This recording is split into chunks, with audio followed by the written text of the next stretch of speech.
Ce soir, frères, sœurs, le Seigneur nous conduit à parler de l'âme.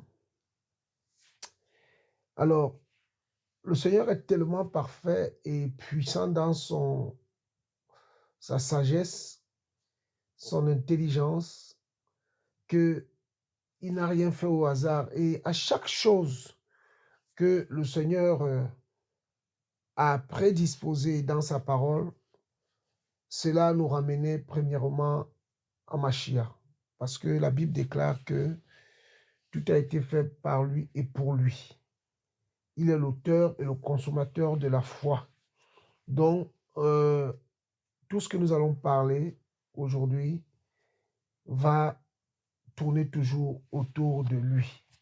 Parce que si nous sommes là, c'est pour lui. Si nous existons, c'est par lui et c'est par sa grâce. Alléluia. Donc, l'âme. Et il faut savoir une chose, nous devons savoir que lorsque le Seigneur va prendre la décision de créer l'homme à son image, il va faire appel, premièrement, à son esprit, parce qu'il existait déjà en tant qu'esprit, au ciel.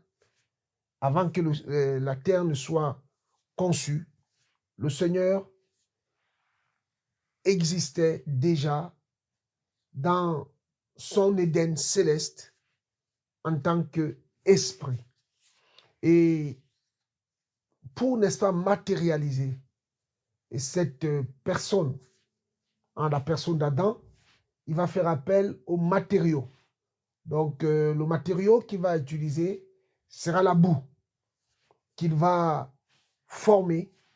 Et dans cette boue-là, il va, n'est-ce pas, insuffler, d'après le livre de Genèse chapitre 2 au verset 7, un souffle de vie. Et la Bible déclare que, dès cet instant-là, Adam qui était mort, c'est-à-dire qui était inanimé, va être allumé. Nafak, c'est soufflé. Et la Bible déclare que l'homme va devenir pas une créature, mais une âme vivante. Alors, je ne sais pas si, mon frère Jean-Jacques, si tu es là, tu peux nous faire la lecture avec éloquence, s'il te plaît, pour que nous puissions bien entendre et pour ceux qui enregistrent et que cette émission puisse être enregistrée pour être diffusée aussi sur Kadash. Nous sommes dans le livre de Genèse chapitre 2 au verset, à partir du verset 7. C'est le verset 7 qui nous importe. Genèse 2, le verset 7. Je lis la parole au nom de Yeshua. Oui. Bereshit 2 à partir du verset 7. Yahweh Elohim forma l'être humain de la poussière du sol. Il souffla dans ses narines le souffle vivant et l'être humain devint une âme vivante. Jusqu'au verset 8, s'il te plaît. Et Yahweh Elohim planta un jardin en Éden, à l'Orient, et il y mit l'être humain qu'il avait formé. Ok. La Bible déclare, bien aimé, que le Seigneur va donner une âme à l'homme et il va le placer dans un jardin qu'il avait formé. Retenons bien le verbe quoi? Former. Alléluia. C'est-à-dire que l'homme qui va être créé va être placé dans un jardin. Mais avant d'être placé dans ce jardin, il a d'abord pris le soin de le former. Amen. Donc, Amen. Bon, si vous n'êtes pas d'accord, vous dites frère, on n'est pas d'accord. Hein? C'est vrai que les micros sont fermés en ce moment, le temps que les gens ouvrent. Ok. Continue. Donc, avant que Adam ne soit placé dans le jardin d'Éden, il fallait qu'il soit formé. Mais la Bible s'attarde sur le fait que la Bible ne dit pas que Adam devint un esprit vivant, mais la Bible déclare que Adam devint une âme vivante. Alors, prenons mon frère Jean-Jacques, s'il te plaît. Nous sommes dans le livre de 1 Thessaloniciens, le chapitre 5, le verset 23. On lit que le verset 23. Je lis au nom de Yeshua, 1 Thessaloniciens 5, verset 23. Mais que l'Élohim de paix lui-même vous sanctifie parfaitement et que votre être entier, l'esprit et l'âme et le corps soient gardés sans reproche en la parousie de notre Seigneur Yeshua Mashiach. Alléluia.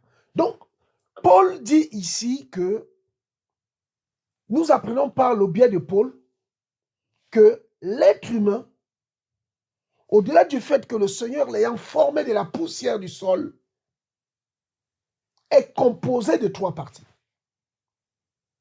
Il parle du corps, de l'âme et de l'esprit.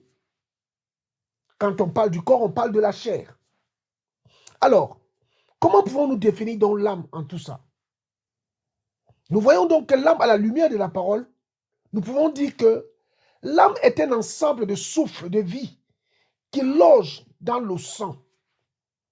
C'est-à-dire que le souffle de vie, la nature humaine, le feu qui brûle, c'est-à-dire que l'essence de la vie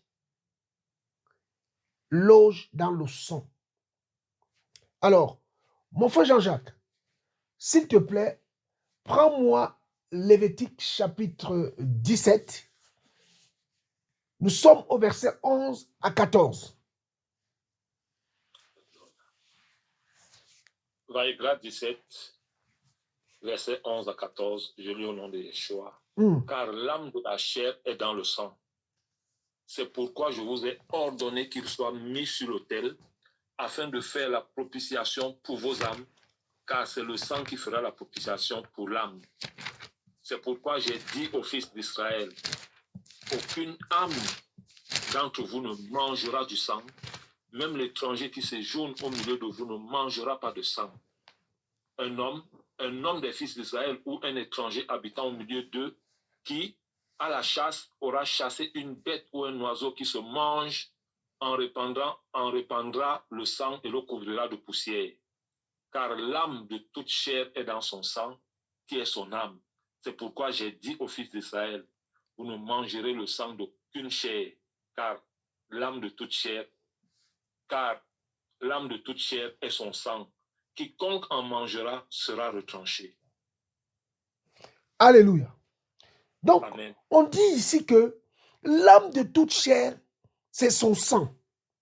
Or, le sang, c'est la vie.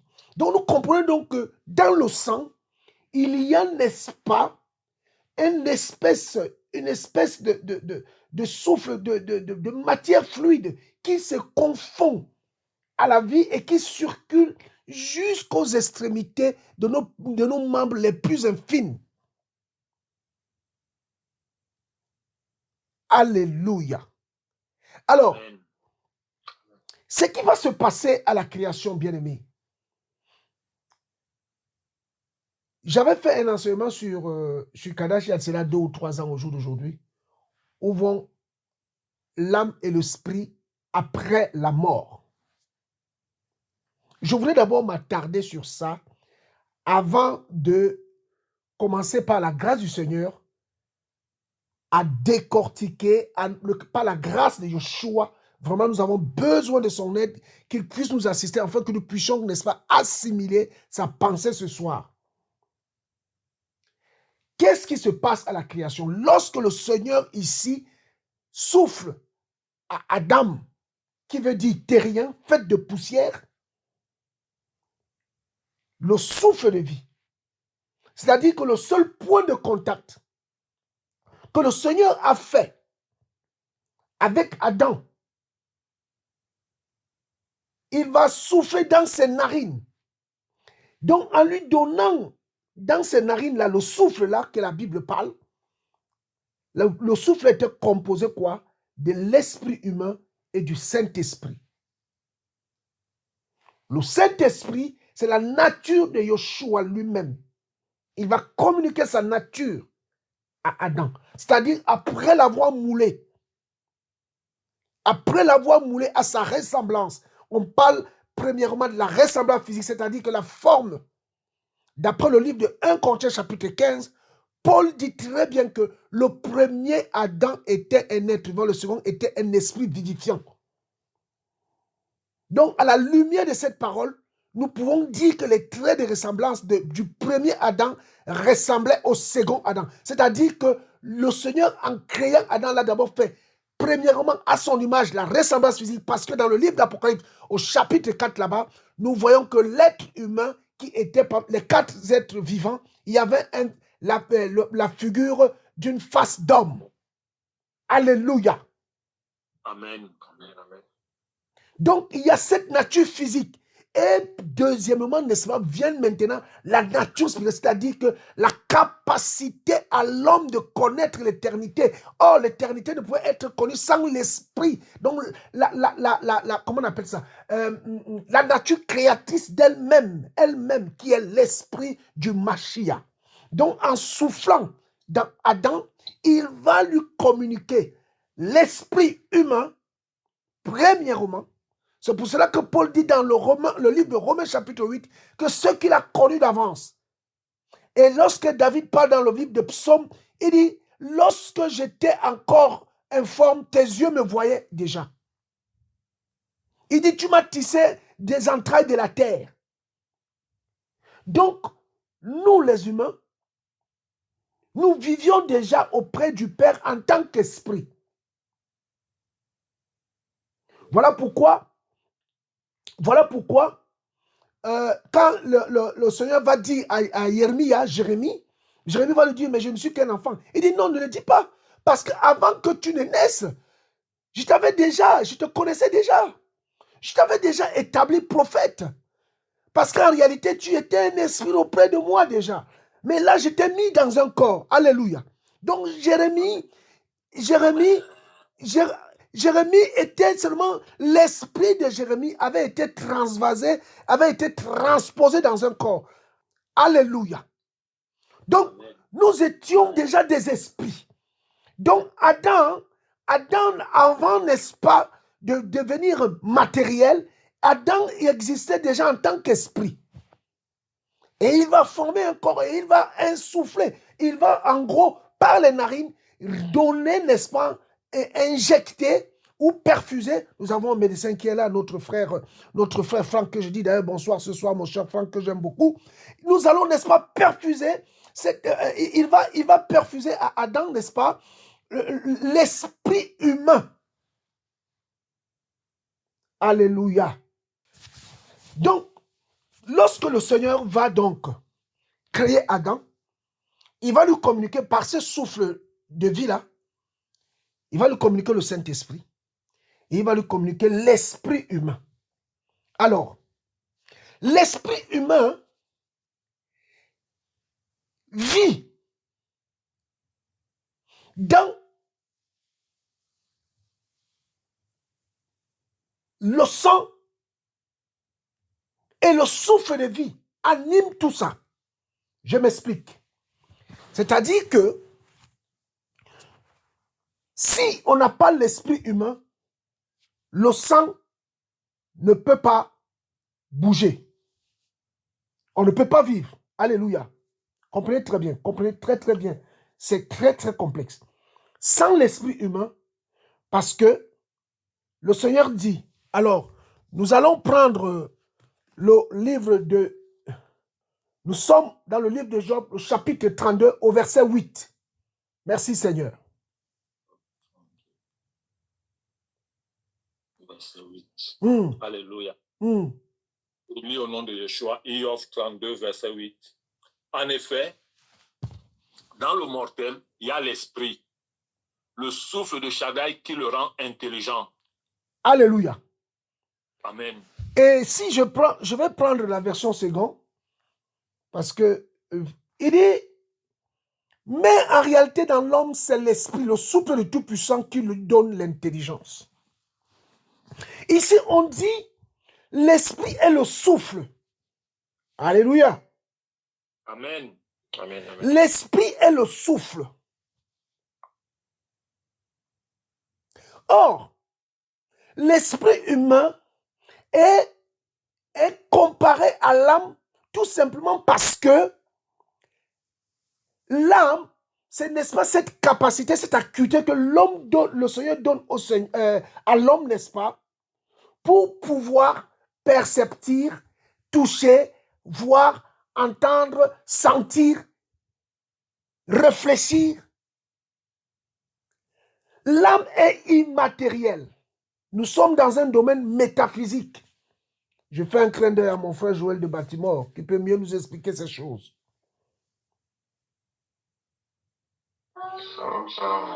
Shalom, mon frère. Voilà où l'esprit est enfoui. Donc, nous avons le sang qui est le véhicule, le carburant, le liquide qui passe partout. Mais dans ce sang-là, il y a le souffle de vie qui y va. Et qui dit souffle de vie, dit aussi esprit humain. Attention, je ne parle pas du Saint-Esprit. Le Saint-Esprit vient en nous lorsque nous acceptons le Mashiach. Et il vient donc maintenant prendre le contrôle, c'est-à-dire notre esprit humain ne vit plus. C'est pour ça que Paul dit dans Galates 2:20, ce n'est plus moi qui vis, mais c'est Mashiach qui vit en moi. Ça ne veut pas dire que l'esprit humain de Paul n'est plus là. Son esprit humain est là. Mais il se laisse conduire par le Saint-Esprit. Donc en réalité, en nous, nous avons deux esprits. Notre esprit à la création et le Saint-Esprit qui vient conduire nos vies. Alléluia. Amen. Amen, amen. Donc, comme l'esprit humain d'une personne qui ne connaît pas le Seigneur est dicté par la faim, la soif, l'âme tourne autour de ce qui est matériel et tout ce qui est trait à la terre, en fait. Mais l'esprit d'Élohim vient du ciel. L'esprit humain vient du ciel, parce que c'est du ciel qu'on a pris pour mettre dans un corps. Voilà pourquoi Galates 5 dit quoi? Les désirs de la chair sont contraires à ceux de quoi? De l'esprit. De l'esprit. Oui. Donc quand on parle de la chair, on peut dire aussi les désirs de quoi? De l'âme. Parce qu'en réalité, la chair n'est qu'une enveloppe qui obéit. Alléluia. Amen. Est-ce que jusque-là, c'est un peu clair? Amen, amen, amen, amen. Amen, amen. Frères, sœurs, donc le Seigneur va former Adam et il va le placer dans un jardin. Mais la Bible déclare que Adam, qui a été placé dans un jardin, était devenu une âme vivante. C'est-à-dire que cette âme vivante-là avait pris connaissance, avait pris conscience de tout ce qui l'entourait. Puisqu'il était dans un jardin. Et donc, c'est dans l'âme qu'on peut palper, n'est-ce pas, les cinq sens, par exemple. C'est dans l'âme qu'on peut, n'est-ce pas, prendre, n'est-ce pas, la décision de faire ou de ne pas faire.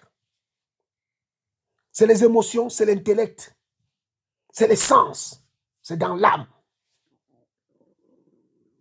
Mon frère Jean-Jacques, s'il te plaît, prends-moi le livre de Genèse. Nous sommes au chapitre 9 à partir du verset 4. Bereshit 9 à partir du verset 4. Surtout le verset 4, s'il te plaît, le verset 4. Je lis au nom de Yeshua. Bereshit 9, verset 4.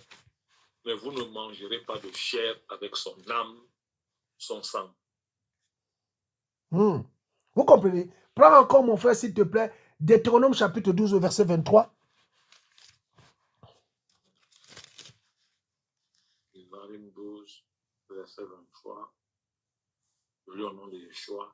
Seulement, tiens ferme à ne pas manger le sang, car le sang, c'est l'âme. Tu ne mangeras pas l'âme avec la chair. Donc, on dit ici, tu ne mangeras pas l'âme avec la chair, ou tu ne mangeras pas la chair avec le sang. Alléluia. Amen.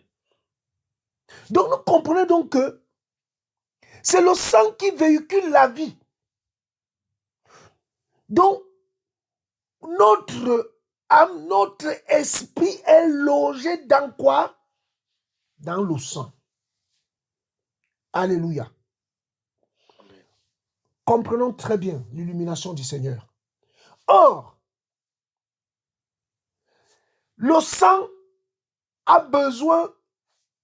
En fait, quand on nous demande de manger équilibré, c'est pour nourrir quoi? C'est le sang.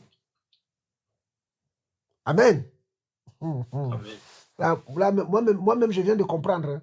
Parce que tous les aliments que nous mangeons, ça se transforme en quoi? En sang. En vitamines. En sang. Ce sont les vitamines qui rendent le sang performant. Donc, quand on veut regarder quelqu'un s'il n'a pas les vitamines, on check quoi? Le sang. Le sang. Waouh. Donc, notre esprit humain est logé dans quoi? Dans le sang. Waouh, waouh, waouh, waouh, waouh. Alors, voilà la partie dont nous allons essayer par la grâce de Yeshua de développer ce soir. Mais avant cela, nous allons faire un parallèle avec le tabernacle. Souvenons-nous, frère, mon frère Jean-Jacques, si tu peux nous prendre Exode chapitre 25. Exode chapitre 25. Nous sommes à partir du premier verset. S'il te plaît. Shemot 25, à partir du premier verset, je lis au nom de Yeshua. Yahweh parla à Moshe en disant: parle aux fils d'Israël et qu'on prenne une contribution pour moi. Vous prendrez cette contribution de tout homme au cœur bien disposé. Voici la contribution que vous prendrez de l'or, de l'argent, du cuivre, de l'étoffe violette, de la pourpre rouge, de l'écarlate de cochenille, du fin lin, du poil de chèvre, des peaux de bélier teintes en rouge, des peaux de tesson, du bois d'acacia, de l'huile pour le luminaire, des aromates pour l'huile d'onction et pour l'encens aromatique, des pierres d'onyx et d'autres pierres pour la garniture de l'éphod et pour le pectoral. Ils me feront un sanctuaire et j'habiterai au milieu d'eux. Selon tout ce que moi, je te fais voir, le modèle du tabernacle et le modèle de tous ces ustensiles, vous les ferez ainsi. Ils feront une hache en bois d'acacia, sa longueur sera de 2 coudées et demie, sa largeur d'une coudée et demie et sa hauteur d'une coudée et demie. Tu la recouvriras d'or pur, tu la recouvriras à l'intérieur et à l'extérieur et tu feras sur elle une bordure d'or tout autour. Tu fondras pour elle 4 anneaux en or que tu mettras à ses 4 pieds. 2 anneaux d'un côté et 2 anneaux de l'autre côté. Tu feras aussi des barres de bois d'acacia et tu les recouvriras d'or. Tu feras entrer les barres dans les anneaux aux côtés de l'arche pour porter l'arche avec elles. Les barres seront dans les anneaux de l'arche et on ne les en retirera pas. Tu mettras dans l'arche le témoignage que je te donnerai. Tu feras aussi un propitiatoire d'or pur, dont la longueur sera de 2 coudées et demie et la largeur d'une coudée et demie. Ok, arrête-toi là, mon frère. Au verset 16, il dit quoi, s'il te plaît? Reprends un peu le verset 16. Tu mettras dans l'arche le témoignage que je te donnerai. Tu mettras dans l'arche le témoignage que je te donnerai. Ok, continue, mon frère. Tu feras aussi un propitiatoire d'or pur, dont la longueur sera de 2 coudées et demie et la largeur d'une coudée et demie. Tu feras 2 chérubins en or tu les feras en ouvrage martelé aux deux extrémités du propitiatoire. Fais un chérubin à cette extrémité-ci et un chérubin à cette extrémité-là. Vous ferez les chérubins sur le propitiatoire à ces deux extrémités. Les chérubins auront les ailes étendues en haut, couvrant de leurs ailes le propitiatoire, de leur face, l'homme vers son frère. Les faces des chérubins seront vers le propitiatoire. Tu mettras le propitiatoire au-dessus de l'arche et tu mettras dans l'arche le témoignage que je te donnerai. Je me rencontrerai là avec toi et je parlerai avec toi d'au-dessus le propitiatoire, d'entre les deux chérubins qui seront sur l'arche du témoignage. Wow. C'est tout ce que je t'ordonnerai pour les fils d'Israël. Mon frère, arrête-toi là. Ici, le Seigneur demande à Moshe, après son ascension sur le Sinaï, de lui construire un tabernacle. Alors, mon frère Jean-Jacques, je pense que c'est un verset que tout le monde connaît. 1 Corinthiens, chapitre 3, verset combien? Vas-y mon frère, verset 16 à 18, s'il te plaît. 1 Corinthiens, chapitre 3, verset 16 à 18. Si l'œuvre de quelqu'un est brûlée, il en souffrira la perte, mais pour lui, il sera ainsi sauvé, mais comme au travers le feu. Ne savez-vous pas que vous êtes le temple d'Élohim et que l'esprit d'Élohim habite en vous? Si quelqu'un détruit le temple d'Élohim, Élohim le détruira. Car Alléluia. Le temple d'Élohim est saint et c'est ce que vous êtes. Alléluia. Que personne ne... Alléluia. Amen. Ne savez-vous pas quoi, mon frère Jean-Jacques? Ne savez-vous pas que vous êtes le temple d'Élohim et que l'esprit d'Élohim habite en vous? Continue. Si quelqu'un détruit le temple d'Élohim, Élohim le détruira. Car le temple d'Élohim est saint et c'est ce que vous êtes. Frère. Que personne ne te trompe lui-même. Continue mon frère, finis la phrase. Si quelqu'un parmi vous pense être sage en cet âge, qu'il devienne fou afin de devenir sage. Amen. Mes frères, nous commençons à approcher là où nous devons aller. La Bible dit que nous sommes le temple. Et dans ce temple-là, comme par rapport au tabernacle, il y avait, c'est pour cela que nous avons lu au départ 1 Thessaloniciens chapitre 5. Mon frère, tu peux lire encore 1 Thessaloniciens chapitre 5 au verset 23, s'il te plaît.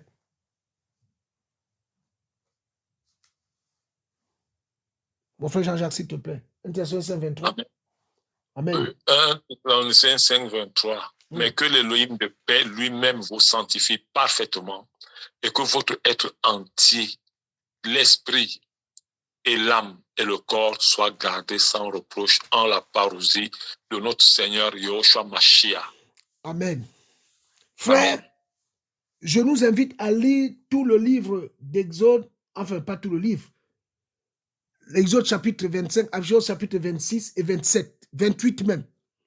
Et nous allons constater la composition des matériaux et la disposition du tabernacle. Le tabernacle était dressé. Et le Seigneur va dire que, au verset 16, il dit, tu mettras dans l'arche le témoignage que je te donnerai. Et il dit dans ce témoignage-là, au-dessus du propitiatoire, c'est là où je te rencontrerai. C'est là le lieu de rencontre.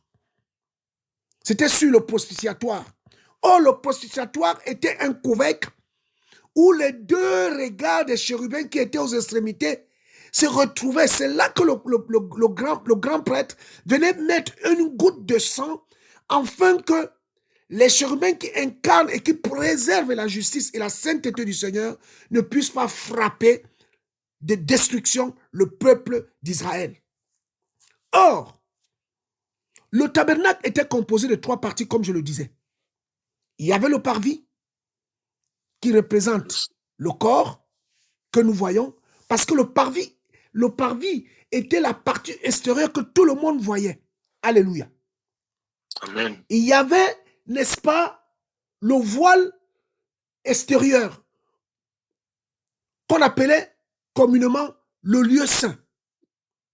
Or, le voile extérieur là, si nous prenons, n'est-ce pas, mon frère Jean-Jacques, tu peux me prendre le livre de Hébreux chapitre 9, s'il te plaît. Nous sommes, vas-y, Hébreux chapitre 9, à partir du premier verset, on va lire jusqu'au verset 4 comme ça, s'il te plaît. Alléluia. Hébreux 9, à partir du premier verset, je lis au nom de Yahushua. En effet, la première alliance avait donc aussi des ordonnances du service sacré et le sentier terrestre. Car on avait conçu un premier tabernacle appelé le lieu saint, dans lequel se trouvait le chandelier, ainsi que la table et l'exposition des pains. Ok. Et derrière le second voile était le tabernacle appelé le Saint des Saints, ayant un encensoir d'or et l'arche de l'alliance recouverte d'or de tous côtés, dans laquelle il y avait le vase d'or contenant la manne et la verge d'Aaron qui avait fleuri et les tablettes de l'alliance. Mes frères, on dit ici que dans le lieu saint, il faut savoir qu'au parvis, c'est là où il y avait l'autel de quoi? L'autel de sacrifice. L'autel de sacrifice était à la droite du tabernacle, au parvis, à l'extérieur. C'est là où les prêtres faisaient des ablutions. Voilà pourquoi les pharisiens parfois ont dit aux disciples du Seigneur, pourquoi tes disciples n'honorent pas la tradition des anciens? Cette tradition prend effet là. Parce que les prêtres, les lévites, avant de sacrifier, devaient, n'est-ce pas, faire des ablutions. Il y avait la cuve de rein qui était là, à leur gauche. Quand on rentrait, la cuve de rein était à gauche et l'autel de sacrifice était à droite. Ça, c'était dans le parvis. Maintenant, quand on rentrait dans le tabernacle, là, on parle de l'aspect extérieur de la peau.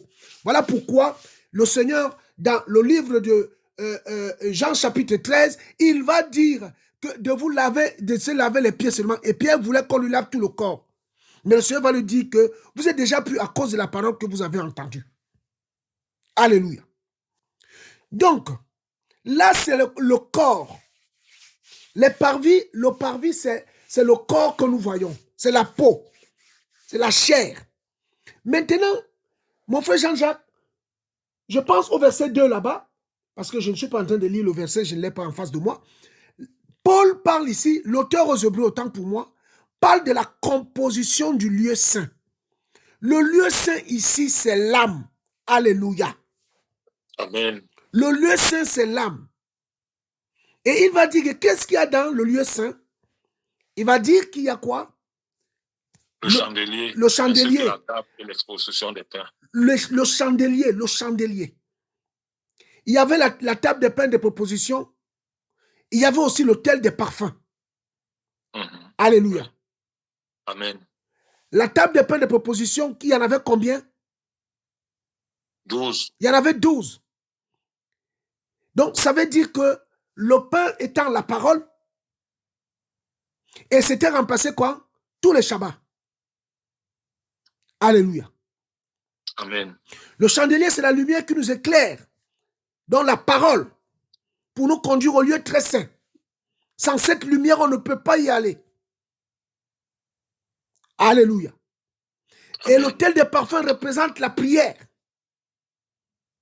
Souvenez-vous dans le livre de Jean où Zacharie avait été visité, il était où? Devant l'autel de quoi? De parfums.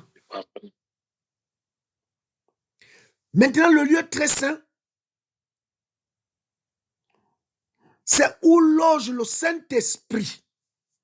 Et dans ce lieu très saint là, il y avait quoi? Il y avait l'arche, la gloire. Et dans cette arche, il y avait quoi? Les tables de témoignage. Le bâton d'Aaron qui avait quoi? Fleuri. Et quoi encore? Il y avait quoi? Le vase d'or contenant la manne. La manne. Et on parle donc, n'est-ce pas, des fruits et de la présence, de la manifestation du Seigneur. Voilà les trois parties qui composent l'homme.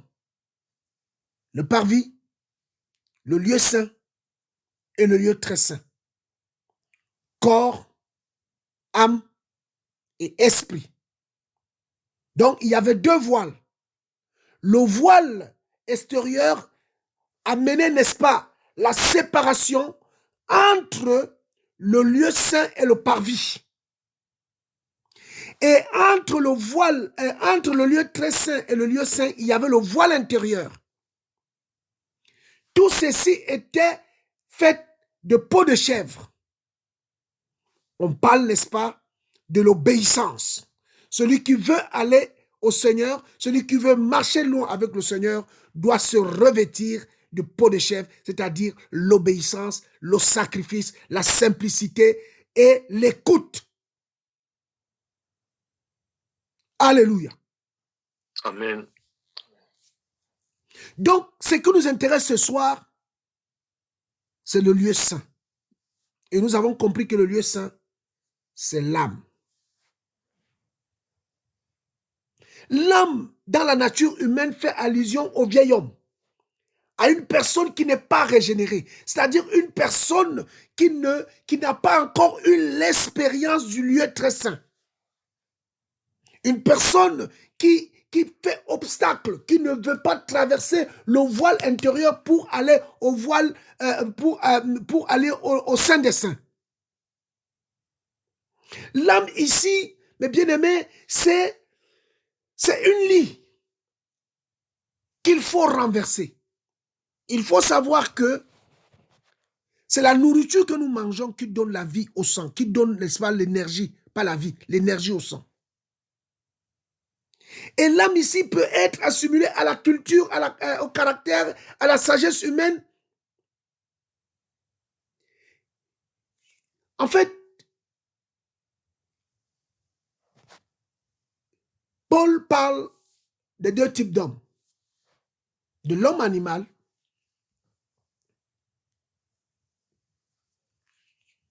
ou l'homme irrégénéré et l'homme spirituel. Quand on parle de l'homme spirituel, on parle de l'homme qui accepte, qui endosse, qui se conforme aux exigences de l'esprit de sainteté. Mon frère, prends-moi encore Genèse chapitre 2, s'il te plaît. Nous sommes au verset 9. Bereshit 2, verset 9, je lis au nom de Yoshua. Yahweh Elohim fit germer du sol tout arbre désirable à la vue et bon pour la nourriture, et l'arbre de vie au milieu du jardin, et l'arbre de la connaissance de ce qui est bon ou mauvais. Frère, la Bible déclare, si on revient un peu en arrière, dans le livre de Genèse chapitre 2 au verset 7, que le Seigneur, au verset 8, on dit que le Seigneur va placer dans le jardin l'homme qu'il avait formé. L'homme qu'il avait formé. Or, cet homme qu'il avait donné vie, cet homme qu'il avait communiqué le Saint-Esprit, il fallait d'abord qu'il le forme. Qu'il la forme, autant pour moi. Alors ici, on parle du jardin d'Éden, mais le jardin peut représenter notre famille. Le jardin peut représenter, n'est-ce pas, l'œuvre que nous faisons dans le Seigneur. Le jardin peut représenter le service ou le ministère que le Seigneur nous donne à gérer.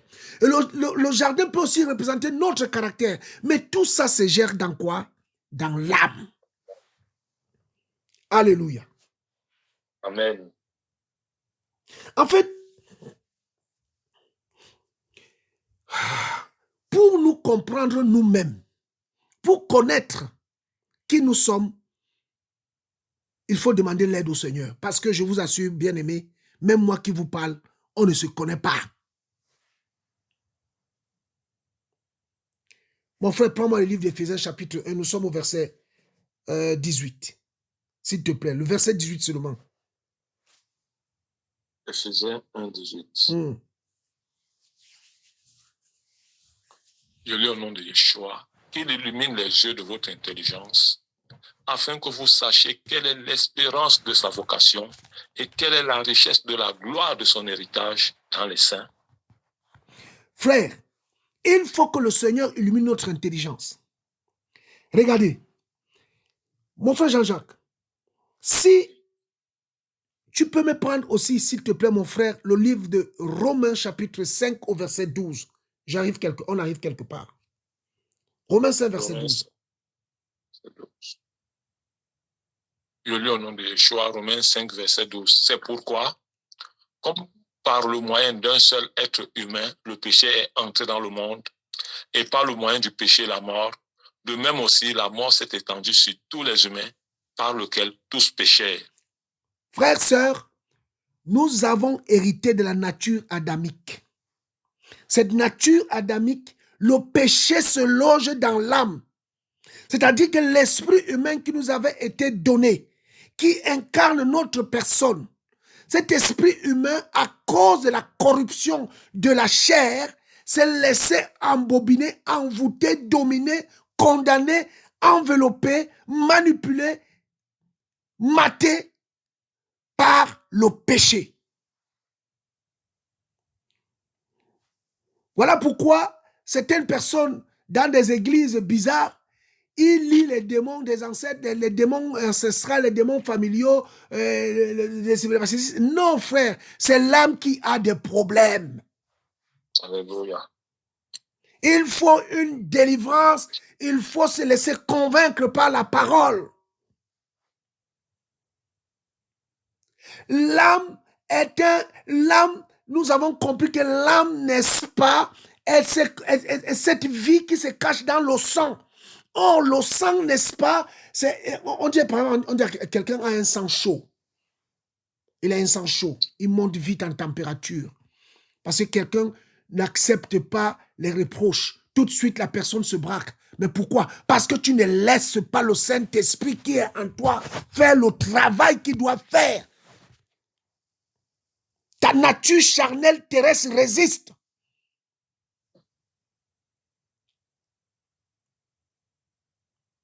La mort, d'après ce que Paul dit dans le livre de Galates chapitre 2, 20, n'est-ce pas, c'est l'obéissance et la soumission au Saint-Esprit qui est en nous, qui nous a été donné. Or, notre âme, par rapport à sa nature charnelle et terrestre, quand je parle de l'âme, on fait allusion ici au sang, on fait allusion ici au cœur communément aussi, qu'on appelle aussi le cœur. Ne se laisse pas faire.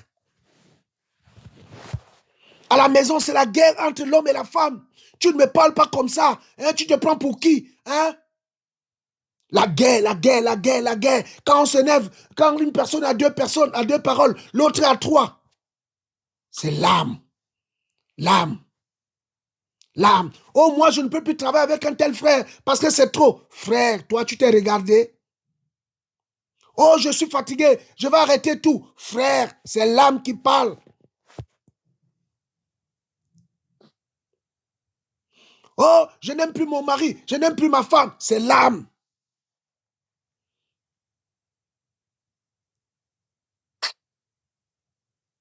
La tristesse. Mon frère, prends-moi un peu, s'il te plaît, Marc 7 là-bas, s'il te plaît. Marc 7. Tu prends quoi? Marc chapitre 7. On va lire le verset 21, s'il te plaît. Marc 7, 21. Marcos 7, 21, je lis au nom de Yeshua. Car c'est du dedans, du cœur des humains, que sortent les mauvaises pensées, les adultères, les relations sexuelles illicites, les meurtres. Verset 22, continue mon frère, s'il te plaît. Les vols, les cupidités, les méchancetés, la tromperie, la luxure sans bride, l'œil méchant, le blasphème, l'orgueil, la folie. Toutes ces choses mauvaises sortent du dedans et rendent l'être humain impur. Toutes ces choses sortent du dedans et rendent l'être humain quoi?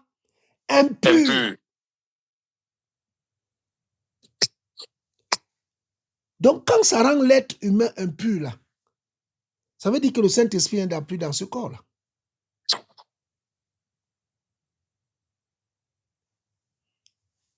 Éphésiens 4 dit quoi? N'attristez pas quoi?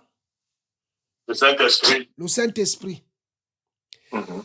1 Thessaloniciens 5 dit quoi? N'éteignez pas quoi? N'éteignez pas l'esprit. N'éteignez pas l'esprit. Et Apocalypse chapitre 2, il dit quoi? Sinon je viendrai et j'ôterai quoi? Le chandelier. Le chandelier. Donc on attriste, on éteint et il s'en va. Voilà les 3 étapes. Tout ça, c'est à cause de quoi? De l'âme. Mon frère, Jérémie chapitre 17, verset 9, s'il te plaît. Jérémie 17, verset 9. Irméa 17, verset 9. Je lis au nom de Yeshua. Le cœur est trompeur plus que tout. Et il est incurable. Qui le connaîtra? Le cœur est trompeur plus que tout.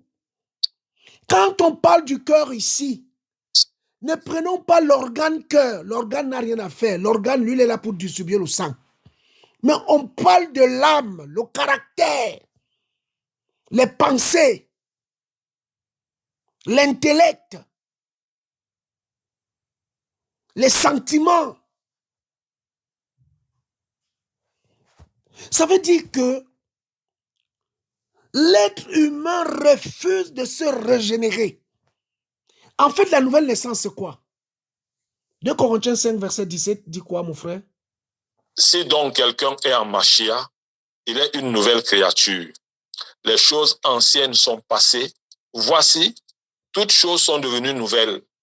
Toutes choses sont devenues nouvelles. Il est une nouvelle créature, c'est-à-dire que c'est une créature, c'est une création céleste. Pas qu'il est descendu du ciel, non. Mais tout simplement, il a laissé tabernacler en lui le Saint-Esprit. C'est-à-dire que l'esprit humain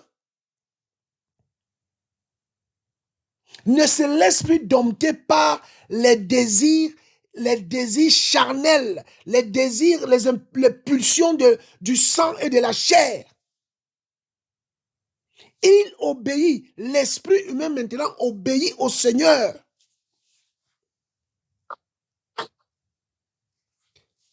Vous savez, quand mon frère, s'il te plaît, prends Acte 17, nous sommes au verset 26, s'il te plaît.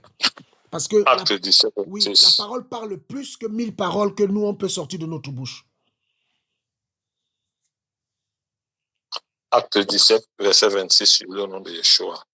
Et il a fait habiter sur toute la face de la terre toute nation d'humains sortis d'un seul sang, ayant déterminé les temps définis d'avance et les bornes de leur habitation. Frères, sœurs, on dit que nous sommes sortis d'un seul sang. En fait, pourquoi je prends ce verset? Quand nous naissons, quand nous avons des nouveaux-nés, ils sont innocents, mais pécheurs. De par qui? Par le péché d'Adam. Nous avons lu Romains chapitre 5 au verset 12. On dit par un seul, le péché est rentré dans le monde et que le péché a parcouru tous les humains. Car tous ont péché et ne parviennent pas à quoi? À la gloire. En fait, nous parlons de l'âme ce soir. Nous comprenons donc que si nous avons du mal à pardonner, ou si nous avons du mal à nous maîtriser, ça veut dire que nous avons dit tout à l'heure que l'âme, c'est comme une lie. Regardez, prenons nous sommes dans le livre de Jérémie, toujours. Jérémie. Oui, je crois chapitre 30. Jérémie. Chapitre 30.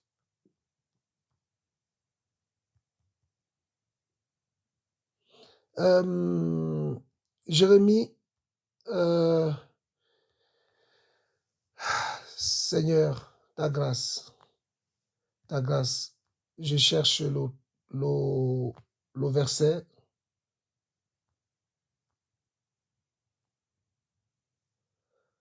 Alors, merci Seigneur. Jérémie chapitre 48, je crois. Oui, Jérémie chapitre 48. À partir du verset 11, mon frère. Jérémie 48, verset 11. Je lis au nom de Yeshua, Jérémie 48, verset 11. Moab était tranquille depuis sa jeunesse. Elle reposait sur sa lit. Elle n'était pas vidée de vase en vase et elle n'allait pas en captivité. C'est pourquoi sa saveur lui est restée et son odeur ne s'est pas changée. Ok. On dit ici que nous connaissons qui était Moab. Moab, n'est-ce pas, était l'enfant qui est né suite à une relation incestueuse entre Lot et une de ses filles, sa première fille. Et nous savons que la deuxième fille avait donné la descendance des Ammonites. Donc on dit qu'il était tranquille, c'est-à-dire que quand nous venons au Seigneur, il faut que nous acceptions que nous devons nous laisser convaincre par la parole. C'est-à-dire que le Seigneur peut, par sa grâce, par des frères et des sœurs, nous interpeller d'une manière ou d'une autre. Le Seigneur, par sa parole, dans le mariage, ma sœur, mon frère, tu dois te laisser interpeller par sa parole pour dire que la femme doit être soumise à son mari. Le Seigneur, par sa parole, nous devons accepter que notre lit doit être transversé à ce que l'homme doit respecter sa femme et l'aimer. Le Seigneur, par sa parole, nous permet de transvaser notre lit de telle sorte que même si on était bagarreur dans le monde, la bagarre c'est fini. Mais pourquoi toutes ces choses restent en nous? À cause de quoi? De l'âme. Et nous comprenons donc que l'âme est une lit. C'est une lit, un fond de verre, un fond de bouteille qui, on vide le dessus, ça reste là.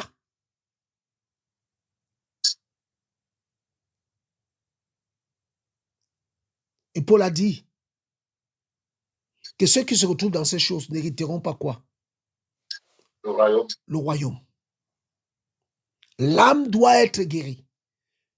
Une femme qui, avant le mariage, avait un caractère difficile, quand elle rentre dans le mariage, même si elle a cette posture, elle doit se soumettre à la parole. L'âme doit se calmer.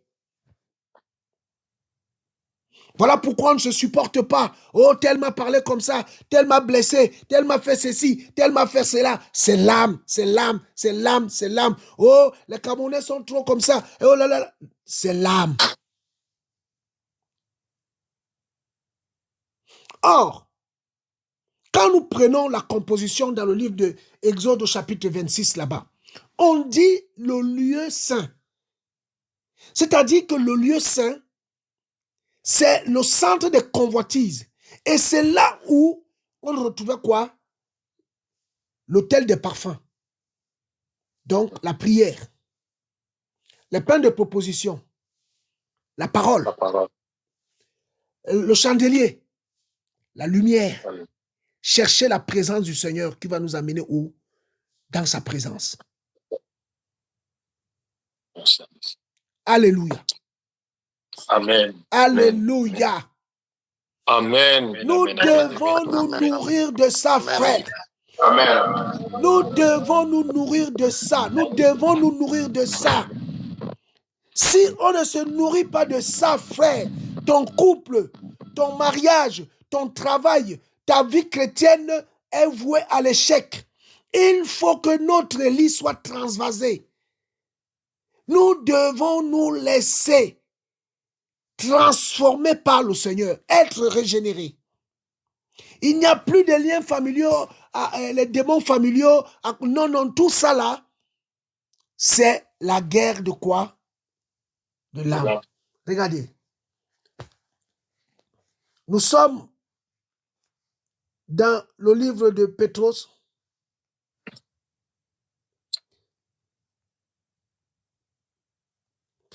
Alléluia. 1 Pierre, mon frère, le chapitre 2, au verset 11, s'il te plaît. Pétros, chapitre 2, verset 11, je lis au nom de Yeshua. Bien-aimés, je vous exhorte, comme étrangers et voyageurs, à vous abstenir des désirs charnels qui font la guerre à l'âme. Frère, les désirs charnels qui font les guerres, qui font la guerre à l'âme. C'est une guerre. En fait, l'âme connaît que la terre. L'âme ne connaît que la terre. L'âme, c'est le sang. Et lui, son problème, c'est de nourrir la chair. Et là, dans ce sang-là, on a mis l'esprit humain qui vient du ciel. Mais le Seigneur donne une parole. L'esprit est bien disposé, mais la chair est comment? Faible. Ouais. Pourquoi? Parce que l'esprit vient du Père. L'esprit connaît sa nourriture, connaît sa place. Mais il se trouve emprisonné dans ce corps où l'âme, le sang et la chair ont été tirés du sol.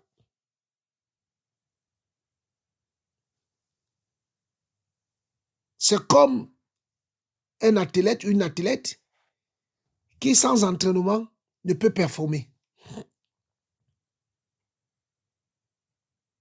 C'est pourquoi le Seigneur dira quoi au diable? L'homme ne vivra pas quoi? Le pain seulement. Du pain seulement. Mais de toute parole qui sort de qui? De la bouche de Yahweh. De la bouche de Yahweh. Donc quand il parle de l'homme ici, il parle de l'homme intérieur.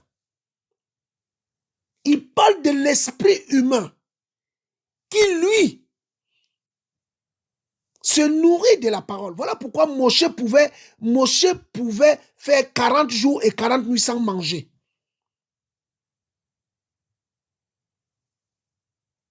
Parce que l'être charnel avait été quoi? Assujetti. Prenons le livre de 2 Corinthiens. Nous sommes... Merci Seigneur. 1 Corinthiens autant pour moi. Nous sommes au chapitre 9.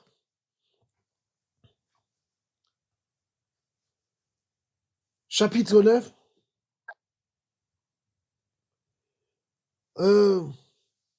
À partir du verset 26 jusqu'au verset 27. Mon frère Jean-Jacques, s'il te plaît. 1 Corinthiens 9, 26 à 27, je lis au nom de Yeshua. Moi dont je cours ainsi, non pas d'une façon incertaine.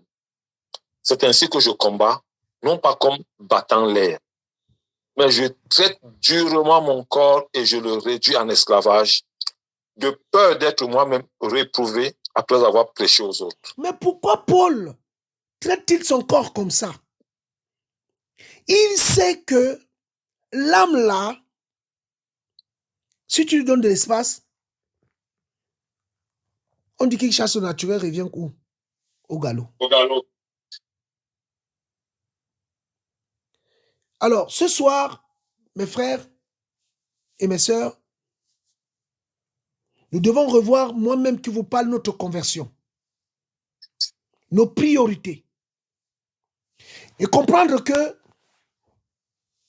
notre nature charnelle terrestre, Paul va parler dans le livre de Romains chapitre 6, ou même Romains chapitre 7.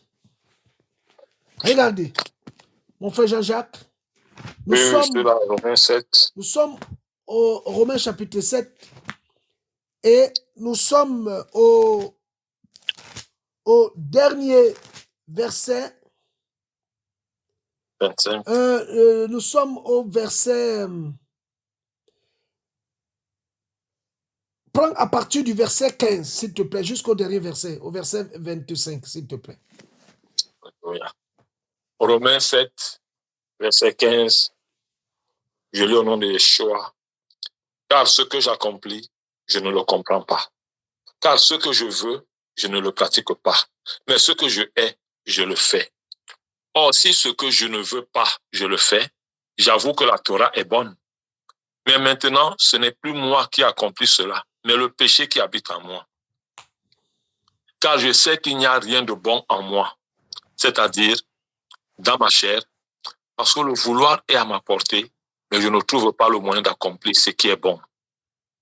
Car le bien que je veux, je ne le fais pas, mais le mal que je ne veux pas, je le pratique. Or, si ce que je ne veux pas, moi, je le fais, ce n'est plus moi qui accomplis cela, mais le péché qui habite en moi. Je trouve donc cette Torah au-dedans de moi. Quand je veux faire ce qui est bon, c'est le mal qui est à ma portée.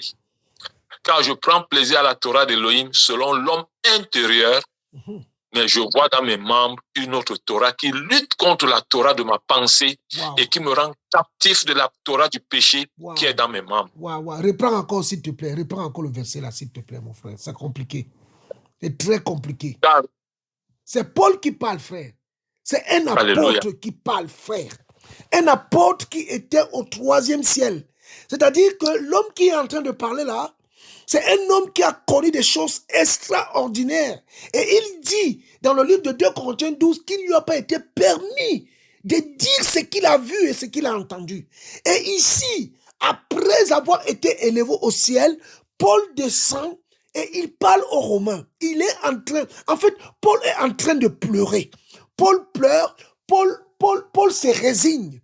Oh, frère, combien de fois nous voulons chasser notre caractère et à chaque fois nous nous mettons à genoux, Seigneur, aide-moi. Dès que tu sors de la chambre, tu retombes dans ce que tu viens de crier au Seigneur. Alléluia. Moi, je me reconnais dans ça. Hein. Si toi, tu ne te reconnais pas, en tout cas, nous sommes en train de parler de l'âme ce soir, frère. Nous sommes en train de parler de l'âme, mes bien-aimés. Nous sommes en train de crier au Seigneur ce soir, afin que le Seigneur nous aide, frère. Nous avons besoin de la grâce. Mon frère Jean-Jacques, relis encore ce passage, s'il te plaît, mon frère. Je trouve donc cette Torah au-dedans de moi. Quand je veux faire ce qui est bon, c'est le mal qui est à ma portée. Quand je prends plaisir à la Torah d'Élohim selon l'homme intérieur. L'homme intérieur. L'esprit humain. Vas-y, mon frère, excuse-moi. Mais je vois dans mes membres une autre Torah qui lutte contre la Torah de ma pensée et qui me rend captif de la Torah du péché qui est dans mes membres. Frère. Misérable être humain que je suis, qui me délivrera du corps de cette mort. Alléluia. Mais prends le premier verset du chapitre 8. Premier verset du chapitre 8. Alléluia. Romains 8, verset 1. Il n'y a donc maintenant aucune condamnation pour ceux qui sont en Mashiach Yoshua, qui marchent non selon la chair, mais selon l'esprit. Oh, arrête-toi là, mon frère. Paul, au verset 25 du chapitre 7, dit qu'il y a une loi, la Torah. En fait, il dit, pas moi qui dis, hein, mais c'est l'apôtre Paul. Mais quand Paul parle, nous croyons que c'est l'Esprit du Seigneur qui parle. Amen ou pas? Amen. Paul dit qu'il y a 2 Torahs dans son corps. Il y a la Torah de l'Esprit, dont l'esprit humain, son esprit, selon l'homme intérieur, prend plaisir. Mais il y a une autre Torah, la Torah de la chair, dont l'âme fait comment? Prend plaisir. Et cette Torah-là a tendance à dominer sur la Torah de l'esprit. Alléluia. Amen. Frère, l'âme, nous sommes dans un combat. Nous sommes, mon frère, ma soeur, nous sommes dans un combat, toi et moi. Nous sommes dans un combat. Voilà pourquoi tu ne dois pas dire, oh non, je ne vais pas là-bas, il n'y a pas l'amour. Frère, tu penses que c'est facile? Même l'apôtre Paul dit que dans sa chair, il y avait le combat.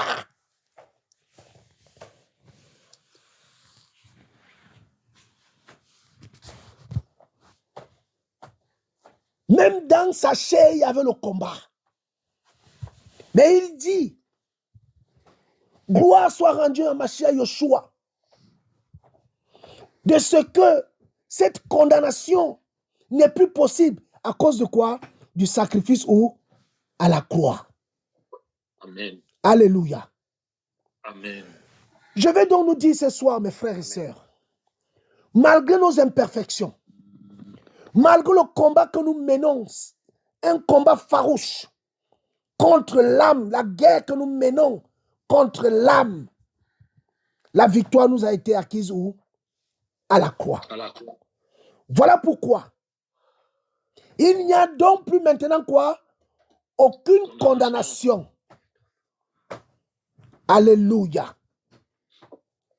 Amen. Mais bien aimé, la victoire a été acquise à la croix. Et le Maître nous a donné un paraclet, un parakletos. L'esprit de victoire, l'esprit créatrice, l'esprit vainqueur, afin que nous puissions résister. C'est-à-dire, comme toi, tu as l'habitude de répondre mal aux gens. Il y a des personnes, quand elles parlent, c'est des langues de vipères, des langues de dragons. Elles te blessent. Donc, sache maintenant que si ce caractère-là existe encore, c'est à cause de ton âme. Laisse-toi donc guérir. Laisse-toi donc soigner. Laisse-toi donc éduquer. Laisse-toi donc instruire par l'Esprit du Seigneur, la Torah divine. Qu'il puisse t'enseigner, qu'il puisse nous mouler, nous former, afin que nous puissions être des hommes et des femmes dignes du royaume. À celui qui est blessé, à celui qui est abattu, laisse-toi guérir par le Seigneur. Si ton âme pleure, saigne, laisse-toi guérir par le Seigneur, parce que la Bible dit, maintenant, il n'y a plus de condamnation à ceux qui sont en qui? En Yoshua Mashiach. Alléluia. L'âme nous fait la guerre. L'âme amène les incompréhensions. Paul nous dira dans le livre de Philippiens qu'il est en vous le même sentiment qui était en Yoshua Mashiach. Il n'a pas regardé son égalité avec l'homme comme étant une poix arrachée. Mais il s'est humilié. Il s'est abaissé. Il a apparu comme un simple homme, comme un vrai homme. Et il a supporté la mort jusqu'à la mort de la croix. Ainsi donc, si notre âme veut nous amener à nous dire, on te méprise, on ne veut pas de toi, ton mari ne t'aime pas, voilà ceci, voilà cela. Dis, comme David avait dit, mon âme fait quoi? Bénis le Seigneur. Alléluia. Amen. Nous devons amener notre âme à l'obéissance. Prenons ce livre, nous sommes dans le livre de Psaumes.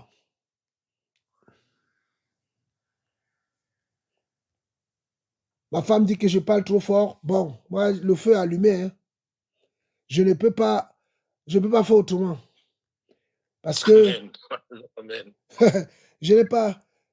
Mon frère Jean-Jacques, nous sommes dans le psaume 103. À partir du premier verset, c'est surtout le verset 2 qui nous importe. Alléluia. Amen. De David, je lis Téléhymne 103 à partir du premier verset. De David, mon âme bénit Yahweh. Et que tout ce qui est à moi bénisse son Saint-Nom. Mon âme bénit Yahweh et n'oublie aucun de ses bienfaits. Continue, mon frère. Continue. C'est lui qui pardonne toutes tes iniquités, qui guérit toutes tes maladies, qui rachète ta vie de la fosse, qui te couronne de bonté et de compassion. C'est lui qui rassasie ta bouche de ce qui est bon, et ta jeunesse est renouvelée comme celle de l'aigle. Yahweh fait justice et droit à tous les opprimés. Il a fait connaître ses voies à Moshe et ses œuvres aux fils d'Israël.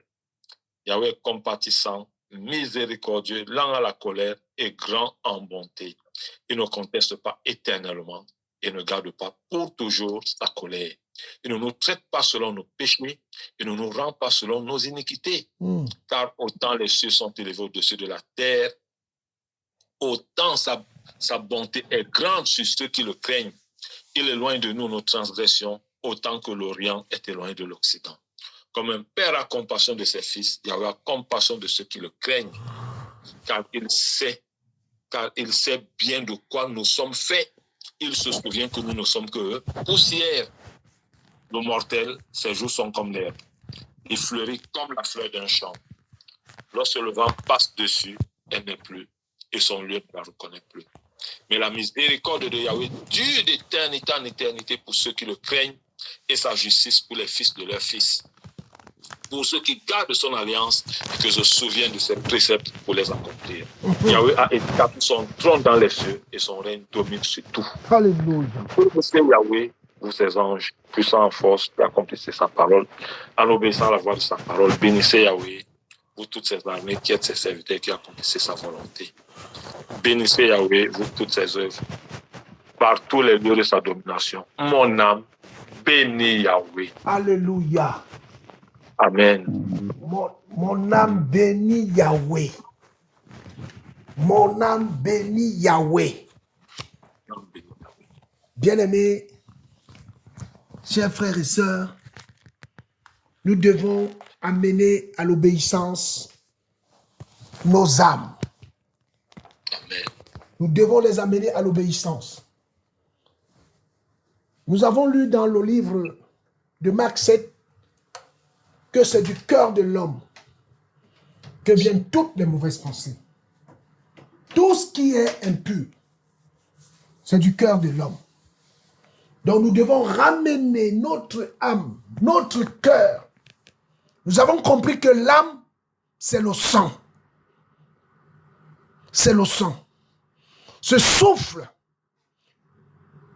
qui traverse nos corps, nos veines, ne connaît pas le ciel, frère. Il a été tiré de la terre et il retournera à la terre. Mais nous avons dans ce corps un esprit humain qui, lui, vient du ciel. Alors, l'apôtre Paul va nous dire qu'il y a deux lois dans le livre de Romains chapitre 6. Il y a la loi de l'âme, de la chair, il y a la loi de l'esprit, la Torah, comme il a dit. Frères, sœurs, obéissons, pardonnons. À toi la sœur ou le frère qui reste des jours sans parler à ta femme ou à ton mari. Mon frère, ma sœur, ne cède pas aux exigences ou aux caprices de l'âme. Ça, c'est la loi de la chair, ça. Mais la loi de l'esprit dit dans le livre d'Éphésiens chapitre 4 à partir du verset 26 que le soleil ne se couche pas sur quoi? Sur ta colère. Ça, c'est la loi de l'esprit. Mais la loi de l'âme, de la chair, te dit tu peux rester 2 ou 3 jours le temps que ta colère s'apaise. Non, frère. La loi de l'esprit te dit que celui qui volait, ne vole plus. Mais la loi de la chair te dit vole. La loi de l'esprit te dit si on t'a tapé la joue gauche, tends la joue droite. Mais la loi de la chair dit œil pour œil, dent pour dent. Alléluia. Amen. Alléluia. Amen. Nous devons faire. Nous devons, mes bien-aimés, nous laisser mouler. À toi qui domines sur ta femme, À toi qui prends autorité abusive sur ta femme. La loi de l'esprit te dit que l'homme aime sa femme comme son propre corps. Que l'homme aime sa femme comme Mashiach aimait l'église. À toi qui méprises ton mari parce qu'il te traite mal, la Bible te dit de le respecter. Mais la loi de la chair, de l'âme te dit, rends-lui la vue dure.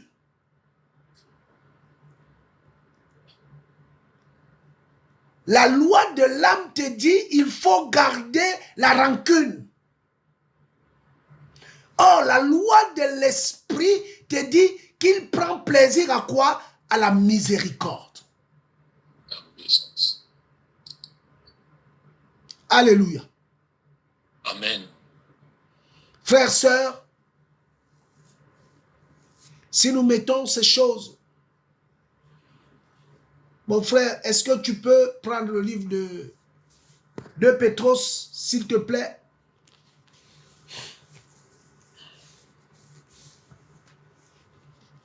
De Pétros, nous sommes à partir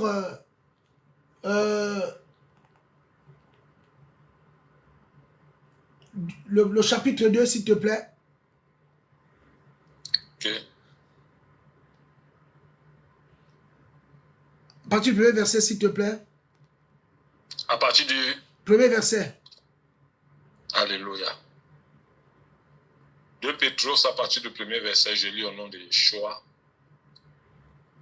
Mais il y a eu aussi de faux prophètes parmi le peuple, comme il y aura aussi parmi vous de faux docteurs. Non, reviens s'il te plaît. Non, mon frère. 2 Pierre chapitre 1, autant pour moi. Oh là là.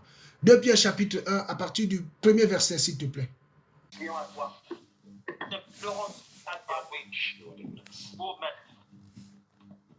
Seigneur, pardon. Viens, Seigneur, par parole, Seigneur, Père. Oh Yahweh, à la fin. De Pierre.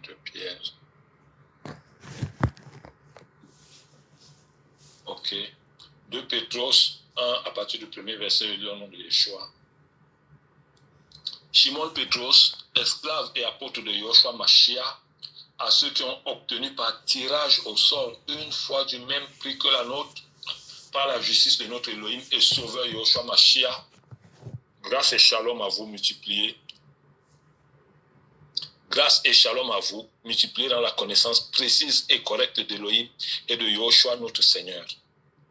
Comme sa divine puissance nous a donné tout ce qui regarde la vie et la piété, au moyen de la connaissance précise et correcte de celui qui nous a appelés au moyen de la gloire et de la vertu, au moyen desquels nous sont données les plus grandes et précieuses promesses, afin que par leur moyen vous deveniez participants de la nature divine, ayant échappé à la corruption qui est dans le monde par la convoitise. Or, pour cette même raison aussi, et apportant en outre tout empressement, fournissez à votre foi la vertu, et à la vertu la connaissance, et à la connaissance le contrôle de soi, et au contrôle de soi la patience, et à la patience la piété, et à la piété l'amour fraternel, et à l'amour fraternel l'amour. Car si ces choses sont en vous et se multiplient, elles ne vous rendent pas paresseux ni stériles pour la connaissance précise et correcte de notre Seigneur Yoshua Mashiach. Car celui en qui ces choses ne sont pas présentes est aveugle et ne voit pas de loin, ayant oublié la purification de ses anciens péchés.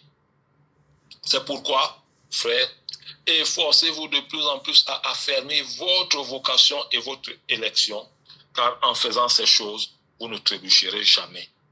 Car c'est ainsi que d'entrer dans le royaume éternel de notre Seigneur et Sauveur Yoshua Mashiach vous sera richement fourni. Alléluia. Amen. Bien-aimés, voici l'âme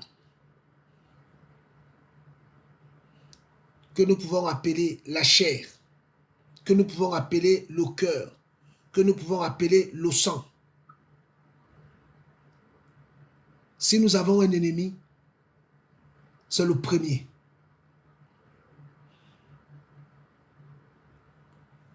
Le Seigneur nous a donné par son esprit le pouvoir de dominer sur l'âme.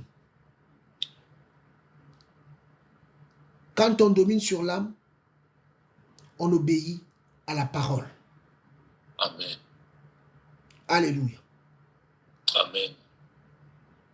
Que le Seigneur soit béni et que toute la gloire lui revienne, afin que nous puissions marcher dorénavant en nouveauté de vie et nous puissions nous supporter les uns les autres, mari et femme à la maison, père et enfant, frères et sœurs, sœurs, sœurs, frères, frères, père et mère, père et enfant et mère et enfant.